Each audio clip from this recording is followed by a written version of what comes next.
Hello and welcome to The Space Above Us, Episode 35, Apollo Program Flight 4, Apollo 10, Down Among 'Em. Last time, we took the full Apollo stack for a ride for the first time with the crew of Apollo 9. Jim McDivitt, David Scott, and Rusty Schweickart performed a nearly flawless demonstration of the capabilities of the lunar module in low Earth orbit, including a lengthy and risky rendezvous exercise. With the only notable issue being some LEM engine chugging at low power settings, the path was clear to take the next step towards a landing. That next step was the F-type mission, Apollo 10. This is normally the point where we would have expected the E-type high orbit mission, but thanks to a little LEM tardiness, NASA performed the old switcheroo with Apollo 8 and 9, extending the high orbit all the way to the moon, sans LEM. So we will be skipping directly from D to F. An F-type mission was essentially a complete dress rehearsal for the landing.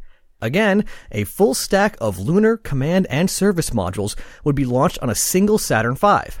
But instead of remaining in low Earth orbit, for the second time the S-4B would be used for the trans-lunar injection burn, sending the whole stack out to the moon.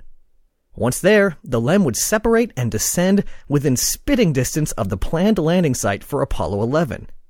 The LEM would then rendezvous with the CSM, the crew would transfer back to the main spacecraft, the LEM would be jettisoned, and the CSM would head home. That's a pretty easy mission to describe. Executing it, however, would be a lot harder.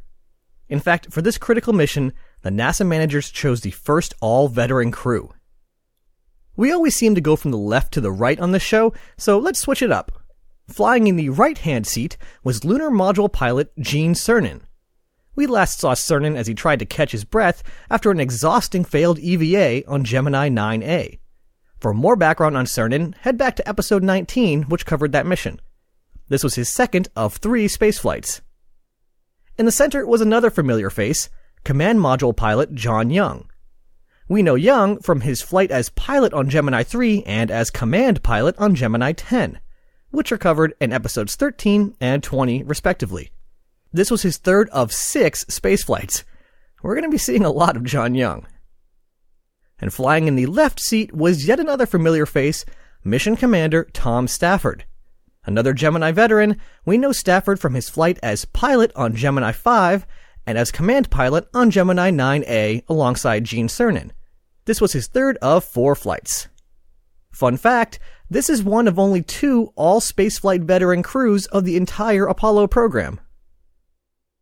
Like all Apollo flights with both command and lunar modules, Apollo 10 was going to need call signs for the separate vehicles. NASA Public Affairs was hoping that the Apollo 10 crew would come up with something a little more dignified than the names their predecessors chose, Gumdrop and Spider.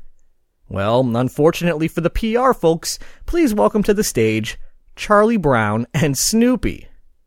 But what might at first glance seem like just a fun reference to a popular cartoon actually had a little more substance than it seems.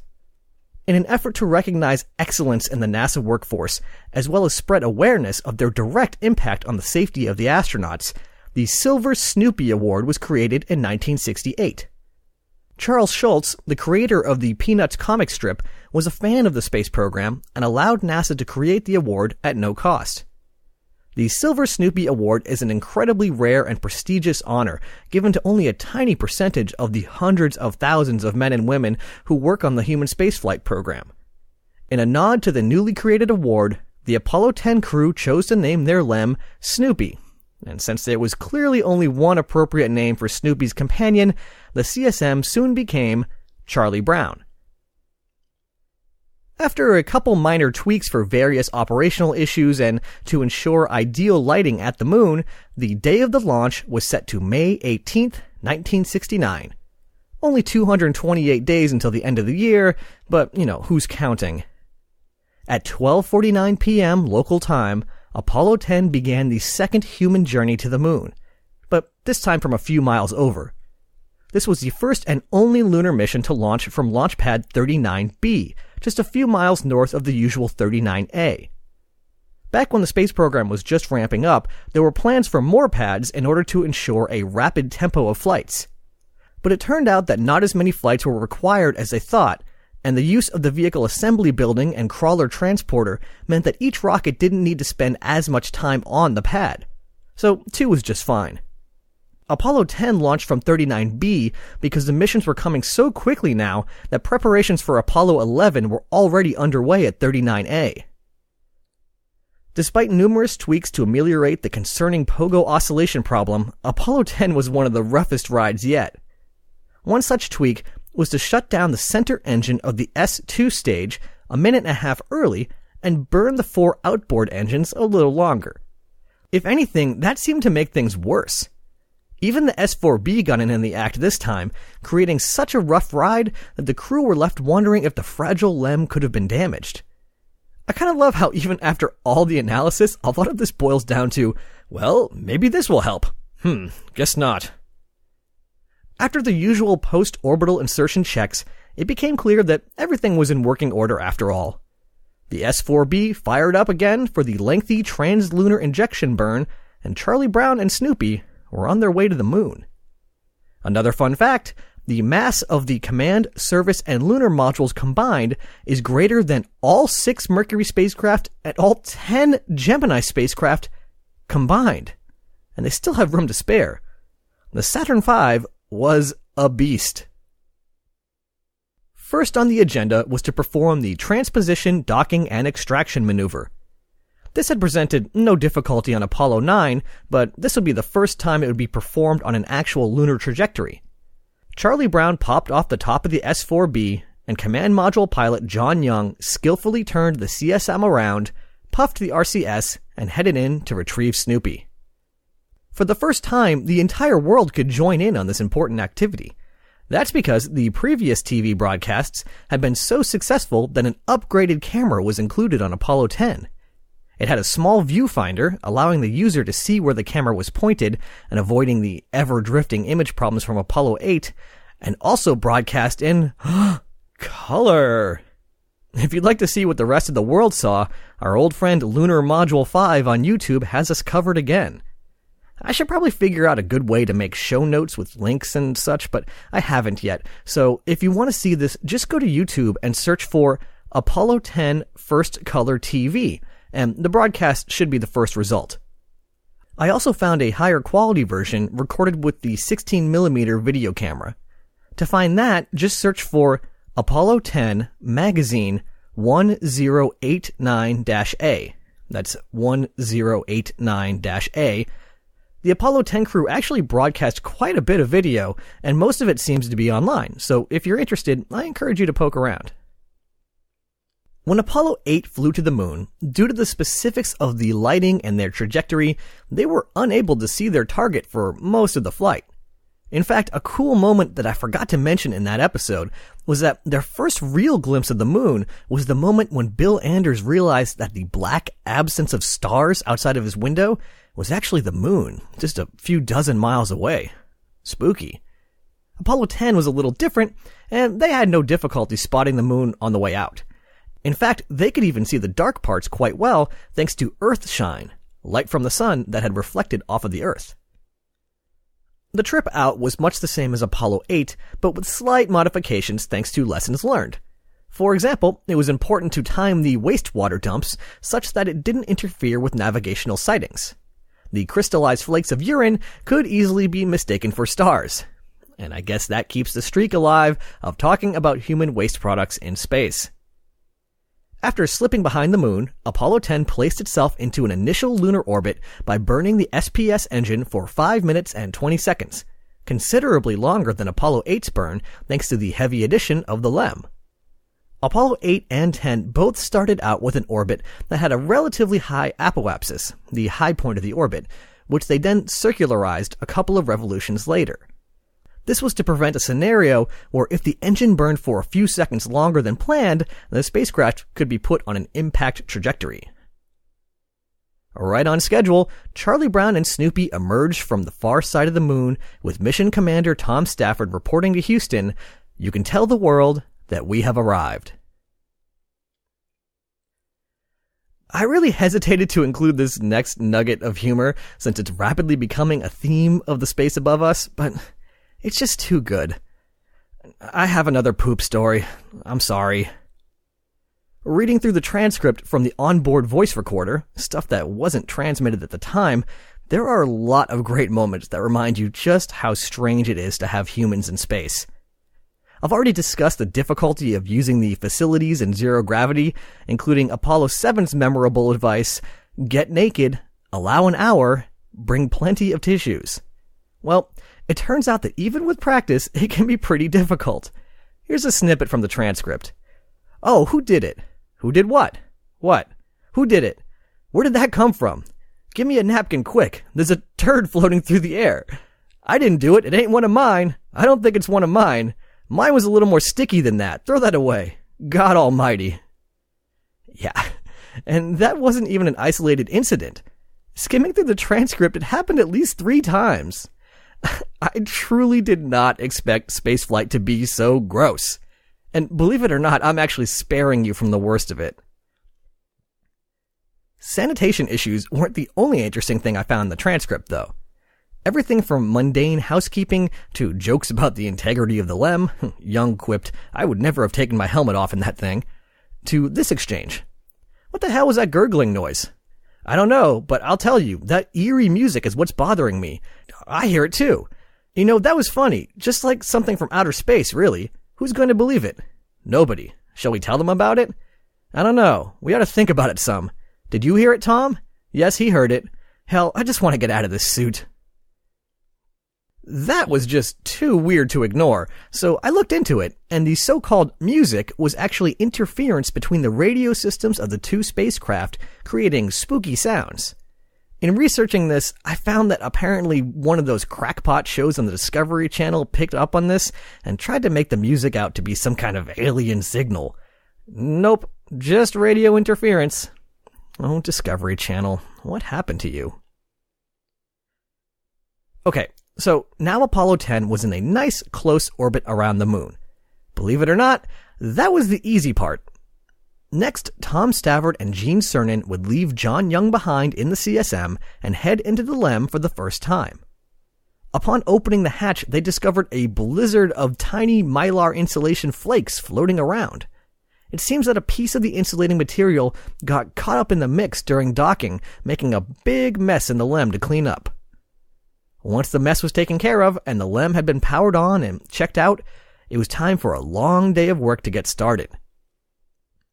Snoopy and Charlie Brown gently parted ways, and Young blipped the CSM attitude control thrusters to back away. The plan was for Snoopy to perform every aspect of the upcoming landing attempt, but without the final descent to the surface, known as powered descent. Once enough distance had been opened up between the LEM and the CSM, Snoopy ignited the descent propulsion system engine and began to lower its orbit. This maneuver, known as the descent orbit insertion, would take the LEM from a roughly circular orbit 100 kilometers in altitude down to one with a low point much closer to the surface.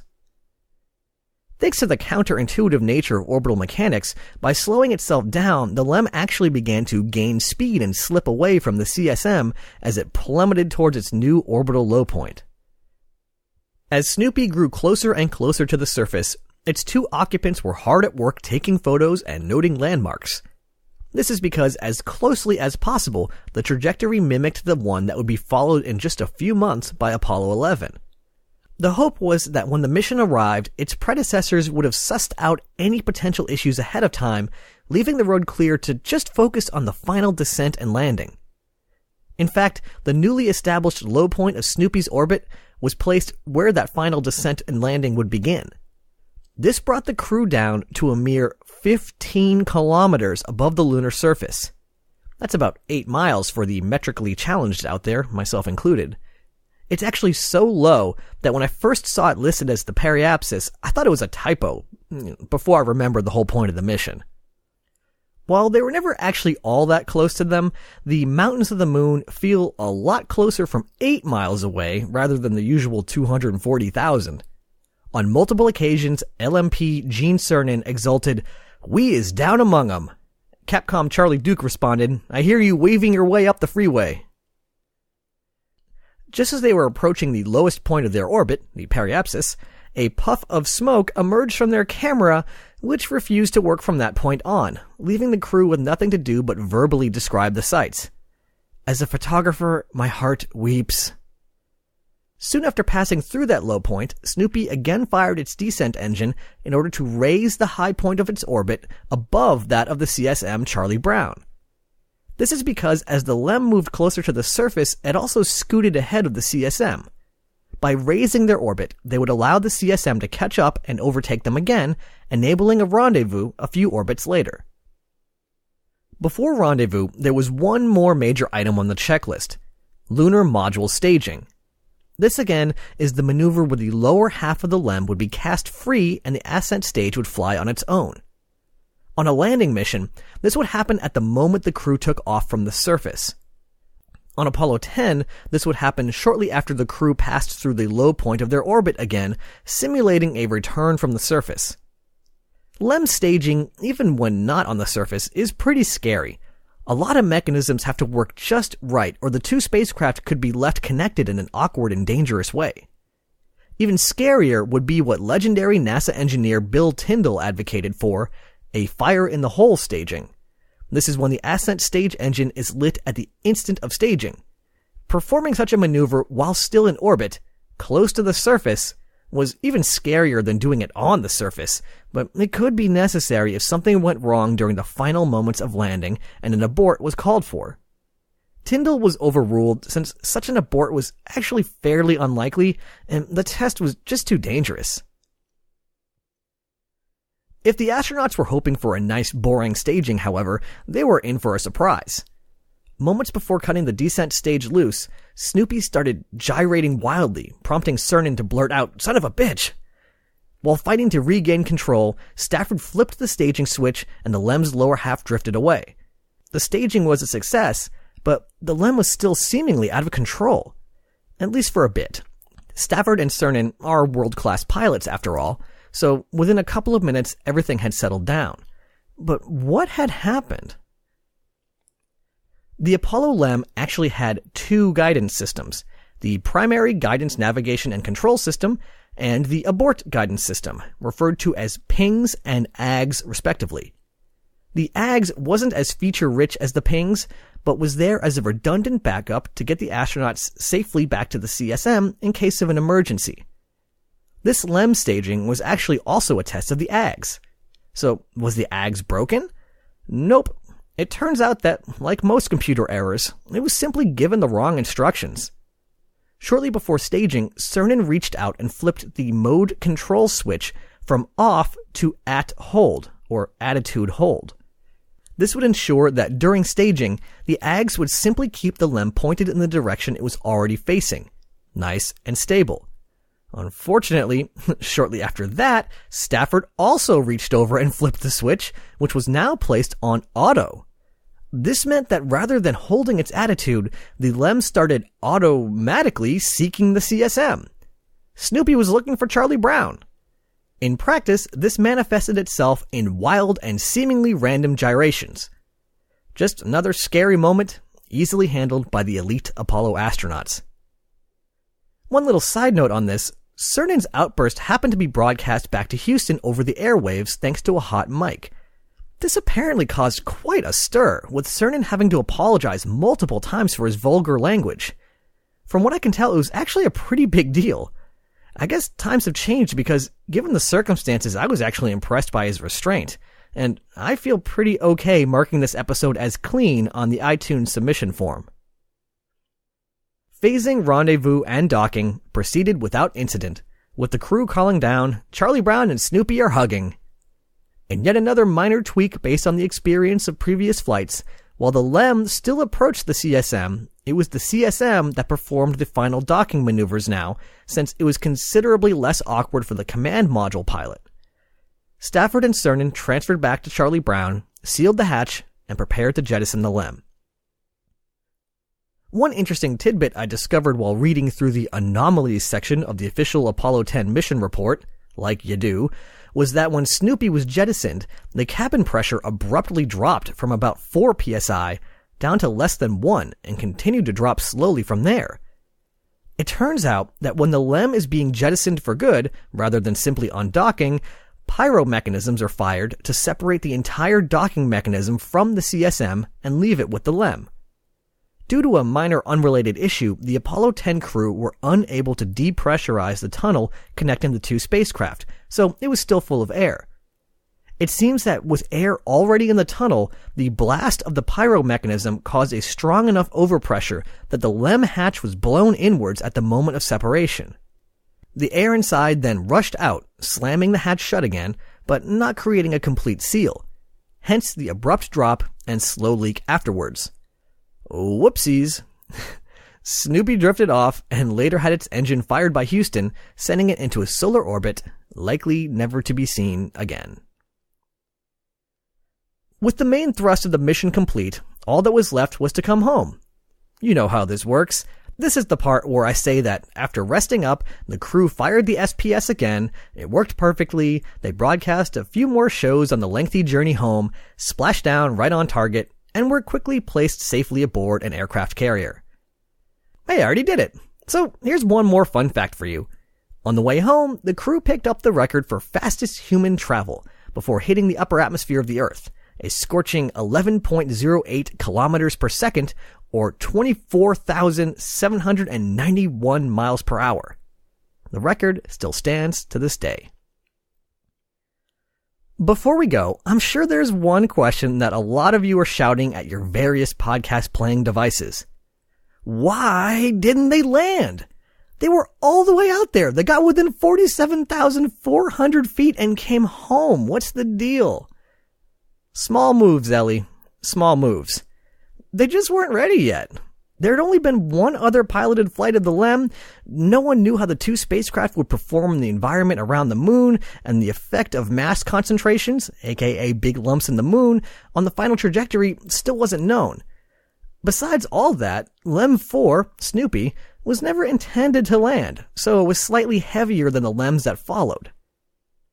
Let's be real though, if this was launching in December of 1969, they would have found a way. They always do. Next time we'll be taking one small step closer, but not quite the one you're hoping for yet. We're so close, but much like Apollo 10, we're just not quite ready yet. Join me in 2 weeks for a detailed deep dive on specifically what the astronauts were doing, minute by minute, second by second, in the final hours before landing. What procedures were they following? What switches were they throwing? And why? Next time on The Space Above Us, how to land on the moon. Ad Astra. Catch you on the next pass.